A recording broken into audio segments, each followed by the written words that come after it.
بسم اللہ والحمد للہ والصلاة والسلام علی رسول اللہ عن جابر بن عبد اللہ الانصاری رضی اللہ تعالی عنہ۔ حضرت جابر بن عبداللہ انصاری رضی اللہ تعالی عنہما سے روایت ہے۔ یہ عنہما جو کہا ہے اس لیے کہ جابر رضی اللہ تعالی عنہ یہ بھی صحابی ہیں اور ان کے والد محترم عبداللہ انصاری خزرجی یہ بھی صحابی ہیں۔ عبداللہ رضی اللہ تعالی عنہ غزوہ احد میں شہید ہوئے۔ حضرت جابر رضی اللہ تعالی عنہ ان 6 صحابہ میں سے ہیں جو مکثرین فی الحدیث ہیں۔ ان سے 1540 حدیثیں مروی ہیں۔ 94 سال کی عمر میں مدینہ طیبہ میں سب سے آخر وفات پانے والے صحابی وہ جابر بن عبداللہ انصاری رضی اللہ تعالی عنہما ہیں۔ عن جابر بن عبداللہ الانصاری رضی اللہ تعالی عنہما، حضرت جابر بن عبداللہ انصاری رضی اللہ تعالی عنہما سے بیان ہے، سے روایت ہے، قال وہ کہتے ہیں، وَهُوَ يُحَدِّثُ، واو کا معنی اور، ہوا یہ سیپریٹڈ پرونون ہے ضمیر منفصل، اور وہ، اس ہوا سے مراد نبی اکرم صلی اللہ علیہ وسلم ہے کہ جابر کہتے ہیں کہ آپ صلی اللہ علیہ وسلم یحدث، حدث یحدث،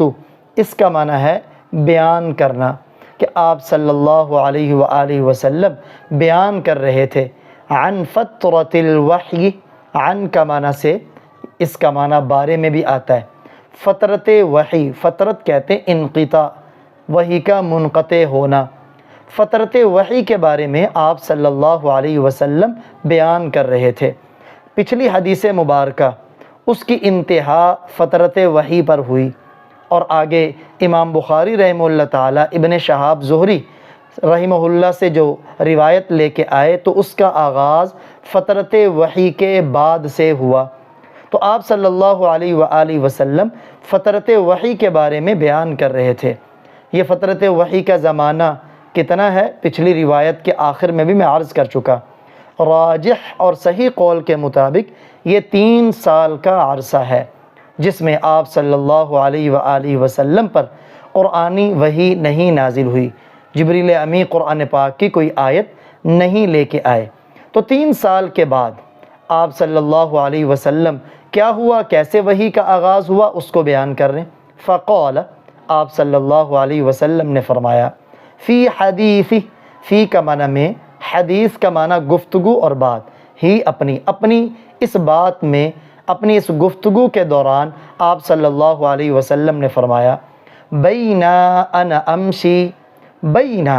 اس کا ترجمہ کیا جاتا ہے اس دوران، انا اس کا معنی ہے میں، امشی مشا یمشی فعل ناقص ہے جس میں آخر میں کمزور حرف ہو، اسی سے مضارع سے متکلم، اس دوران کہ میں چل رہا تھا، بینا انا امشی اس دوران کہ میں چل رہا تھا، اذ سمعت صوتا، اذ اچانک، سمعت سمع اسی ماضی سے متکلم کا صیغہ، اچانک میں نے سنی، صوتاً صوت عربی میں آواز کو کہتے ہیں، اچانک میں نے ایک آواز سنی، من السماء، من کا معنی سے سما آسمان، اچانک میں نے آسمان سے ایک آواز سنی، فرفعت بصری، فا کا معنی پس، رفع یرفع باب فتح سے، اسی سے ماضی متکلم ہے، پس میں نے اٹھایا، میں نے بلند کی، بصری اپنی نگاہ، بصر کہتے ہیں نگاہ کو، یا ضمیر متکلم ہے، پس میں نے اٹھائی اپنی نگاہ، میں نے اپنی آنکھ اٹھائی، یعنی آسمان کی طرف آنکھ اٹھا کے دیکھا، فَإِذَا الْمَلَكُ الَّذِي جَاءَنِي بِحِرَاءٍ، فَإِذَا فا کا معنی تو، اذا اچانک، الملک، ملک عربی میں فرشتے کو کہتے ہیں، لام کے نیچے زیر ہو ملک تو بادشاہ کو کہتے ہیں، پس اچانک وہ فرشتہ، الذی یہ اسم موصول ہے جسے ہم ریلیٹیو پرونون کہتے ہیں، پس اچانک وہ فرشتہ، جاءنی، جاء یہ ورب ہے، یا ضمیر اس کے ساتھ اٹیچ پرونون ہے ضمیر متصل، بس اچانک وہی فرشتہ جاءنی جو میرے پاس آیا تھا، جاء کا معنی ہوتا ہے آنا، نی میرے پاس، بحراء غار حرا میں، یعنی اچانک وہی فرشتہ جو میرے پاس غار حرا میں آیا تھا، جالسن وہ بیٹھا ہوا تھا، جالس یجلس اسی سے اسم فاعل، جالسن فاعل کے وزن پر، وہ بیٹھا ہوا تھا، علی کرسی کرسی پر، یہ کرسی کا لفظ عربی زبان کا ہی لفظ ہے، اعلیٰ کا معنی ہے پر، یہ پریپوزیشن ہے یعنی حروف جارہ میں سے ہے۔ فَإِذَا الْمَلَكُ اچانک فرشتہ، الذی وہ اچانک وہ فرشتہ، جاءنی جو میرے پاس آیا تھا، بحراء غار حرا میں، جالسن وہ بیٹھا ہوا تھا، علی کرسی کرسی پر، بین السماء والارض بین کا معنی ہے درمیان، السماء آسمان، واو کا معنی اور، الارض زمین، آسمان و زمین کے درمیان، یعنی وہ فرشتہ آسمان و زمین کے درمیان کرسی پر بیٹھا ہوا تھا۔ یہ جبریل امی کا اپنی اصلی شکل میں یوں بیٹھنا کہ آسمان و زمین کے درمیان کے پورے خلا کو انہوں نے پر کر لیا، یعنی 3 سال بعد جو آپ صلی اللہ علیہ وسلم پر وحی نازل ہوئی، وہ کیسے نازل ہوئی اس کی کیفیت اور حالت کو اللہ کے نبی بیان فرما رہے ہیں۔ فَإِذَا الْمَلَكُ تو اچانک فرشتہ، الذی وہ پس اچانک وہ فرشتہ، جاءنی بحراء جو میرے پاس غار حرا میں آیا تھا، جالسن وہ بیٹھا ہوا تھا، علی کرسی بین السماء والارض آسمان و زمین کے درمیان ایک کرسی پر۔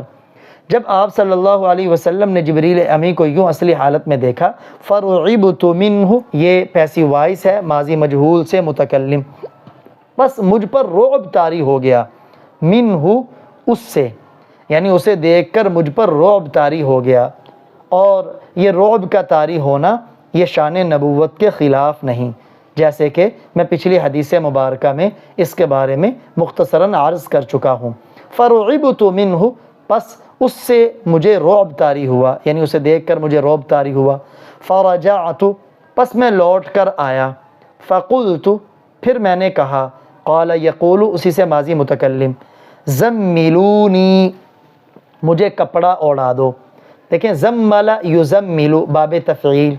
اس سے یہ امر ہے اور امر بھی جمع کا، ساتھ اس کے یا ضمیر ملی ہوئی ہے، زملونی مجھے کپڑا اوڑھا دو، زملونی مجھے کپڑا اوڑھا دو، اور بعض روایات میں اس کی جگہ ہے دثرونی، دثر دال ثر، اس کا معنی بھی یہی ہے۔ چنانچہ اس موقع پر پھر اللہ تعالیٰ نے سورہ مدثر کی ابتدائی یہ والی آیات نازل فرمائیں، فَأَنزَلَ اللَّهُ پس اللہ نے نازل کی، تعالی اللہ تعالیٰ نے نازل فرمائی، یا ایہا المدثر قم فأنذر وربك فكبر وثيابك فطهر والرجز فاہجر۔ پہلے سورہ علق کی ابتدائی 5 آیات یہ پہلی وحی ہے، اور اس کے بعد 3 سال بعد جو دوسری وحی نازل ہوئی تو سورہ مدثر کی ابتدائی یہ والی 5 آیات ہیں۔ یا ایہا المدثر اے کپڑے میں لپٹنے والے، قم اٹھو، فانذر پھر کافروں کو ڈراؤ۔ اب اللہ کے نبی نذیر بھی ہیں بشیر بھی ہیں۔ نذیر محبت اور ہمدردی میں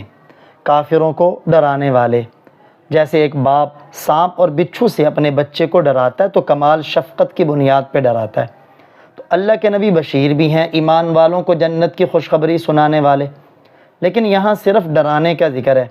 چونکہ یہ ابتدا میں نازل ہونے والی وحی ہے جہاں بجز 1-2 لوگوں کے باقی سب کے سب شرک میں مبتلا تھے، تو یہاں اکیلا یہی لفظ مناسب ہے۔ قم کھڑے ہو، فانذر پھر کافروں کو ڈرائیں۔ کھڑے ہونے سے مراد کہ کپڑے میں آپ لپٹے ہوئے ہیں تو کھڑے ہوں، یا کھڑے ہونے سے مراد یہاں ہے کہ تیاری کریں اور کافروں کو اللہ کے عذاب سے ڈرائیں۔ وَرَبَّكَ فَكَبِّرْ اور اپنے رب کی بڑائی بیان کریں۔ جب بھی کوئی دعوت دینے والا دعوت دے تو دعوت میں سب سے پہلے رب کی بڑائی کو بیان کرنا ہے، اللہ کی توحید کو بیان کرنا ہے۔ وَثِيَابَكَ ثیاب ثوب کی جمع کپڑے کو کہتے ہیں، فَطَهِّرْ طہر یطہر باب تفعیل سے امر ہے، اور اپنے کپڑوں کو پاک رکھو۔ چونکہ ابتدا میں ابھی نماز کا حکم نہیں تھا، تو اس وقت یہی کہ کپڑوں کی تطہیر، کپڑوں سے مراد انسان کے مجازی طور پر اعمال بھی ہو سکتے ہیں اور ظاہری کپڑے بھی، اور اپنے کپڑوں کو پاک رکھو۔ والرجز فہجر، رجز عربی میں یہ میل کچیل کو بھی کہتے ہیں۔ فہجر، حجر یہجر کا معنی دور رہو یا دور کرو، اور میل کچیل دور کرو، یا رجز کا معنی گناہ بھی ہوتا ہے، اور اور گناہ سے دور رہو، یعنی جیسے اب تک آپ گناہ سے دور ہیں، آئندہ بھی گناہ سے دور رہیں۔ اور رجز کا معنی بت بھی ہے، اور بتوں سے دور رہیں، جیسے اب تک دور ہیں آئندہ بھی دور رہیں۔ حالانکہ اللہ کے نبی سے گناہ کے قریب جانا یا بتوں کے قریب جانا اس کا امکان ہی نہیں، لیکن آپ کو خطاب کر کے آپ کی امت کو سمجھایا ہے۔ تو یہ 5 آیات نازل ہوئیں۔ اس کے بعد سیدنا جابر بن عبداللہ رضی اللہ تعالی عنہما فرماتے ہیں فحمی الوحی، پھر وحی معمول کے مطابق شروع ہو گئی، وتواتر، اور پے در پے آنے لگی۔ حامیہ کا معنی عربی میں ہوتا ہے گرم ہونا، جیسے کہا جاتا ہے حامی الحجر، پتھر گرم ہو گیا۔ لیکن کسی چیز کا گرم ہونا یہ کنایہ ہوتا ہے کہ کوئی چیز اپنے شباب کے ساتھ اپنے کام میں مشغول ہو جائے، جیسے کہتے ہیں نا بازار گرم ہو گیا، کیا مطلب کہ بازار کی تمام سرگرمیاں بحال ہو گئیں۔ اسی طرح یہاں وحی کا گرم ہونا کیا مطلب، وحی کا سلسلہ بحال ہو گیا، اور بحال بھی کیسا ہوا، وتواتر، تواتر یتواتر باب تفاعل سے ہے، اور پھر پے در پے وحی آنے لگی، دوبارہ وحی کا سلسلہ اس طرح منقطع نہیں ہوا۔